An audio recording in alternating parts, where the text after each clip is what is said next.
this is a spiritual problem. It's not just emotional, it's not just mental health, it's spiritual. The spiritual answer to financial worry, I want to focus particular attention on two verses. 2 times, Jesus calls our attention to our relationship with our Father in heaven. He says, look at the birds of the air. They do not sow or reap or store away in barns, and yet your heavenly Father feeds them. Are you not much more valuable than they?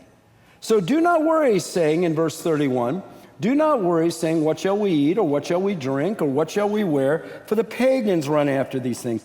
And your heavenly Father knows that you need them. Your heavenly Father, your heavenly Father.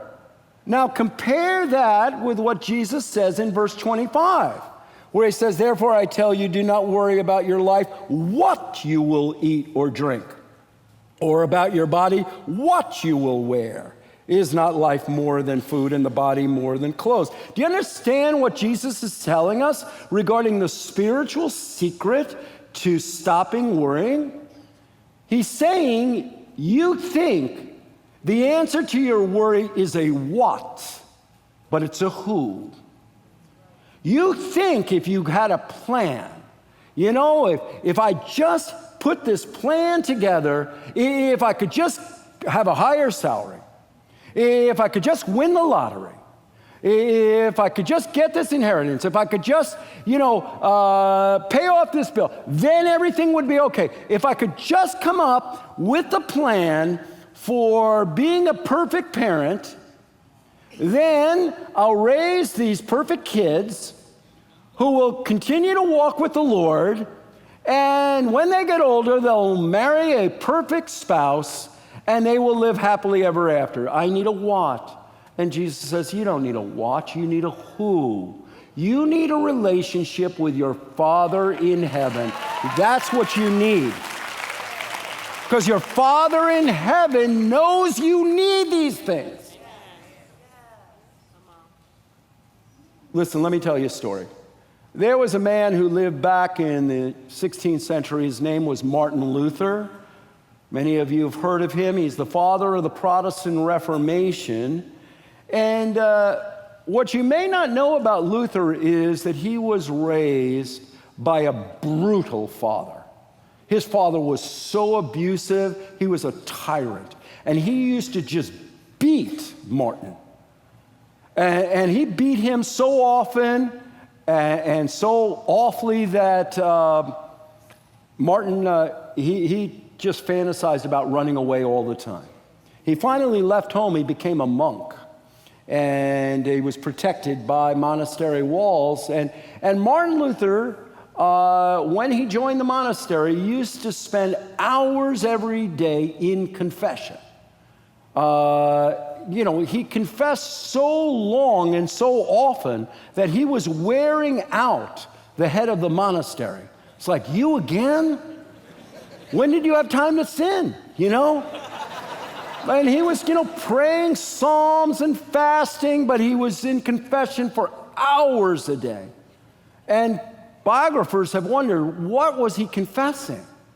And some people think, well, maybe it was lust, but there's no evidence that Luther really struggled with lust, even though he was celibate until he got older.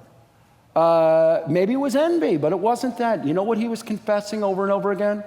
He was confessing that he hated God. He hated God because he imagined that God was like his earthly father, that God was an abusive tyrant who hated Martin, who was always demanding, who he could never please, and over again, no matter what he did, he knew that God was angry with him. The earthquake that happened in Martin Luther's life was this revelation to his soul that his Father in heaven loved him, that his Father in heaven was not like his earthly father, that his Father in heaven was providing for him, was kneeling down, and was listening to his prayers. And listen, I don't know what kind of home you were raised in, but God, your Father, is not like your earthly father, however good your earthly father was. He's not like that. So maybe you grew up with an absent father, or a drunken father, or an abusive father, or a neglectful father, or a father who was good but wasn't perfect. Your Father in heaven loves you. He provides for you. He cares about you. He bends down and listens. And it was this revelation that so changed Luther that through that he changed the course of church history. So let me give you each one, whether you're watching online or listening here at Cooper, a 30-day challenge. Here's a challenge for every one of us, no matter where you are regarding this worry issue. You can't reason yourself into an experience of the Father's love. It doesn't matter how much you think about it, it's not enough. God's love for us is a revelation. It's a revelation. And so here's a challenge that I'd like to make to you for the next 30 days. Every single day, when you get up, say, Jesus, will you reveal to me today how much God, my Father, loves me? Every day, for 30 days. Reveal to me today how much the Father loves me. Reveal to me today how much my Father in heaven loves me. And then just jot down sometime during the day a couple of things that you're thankful for.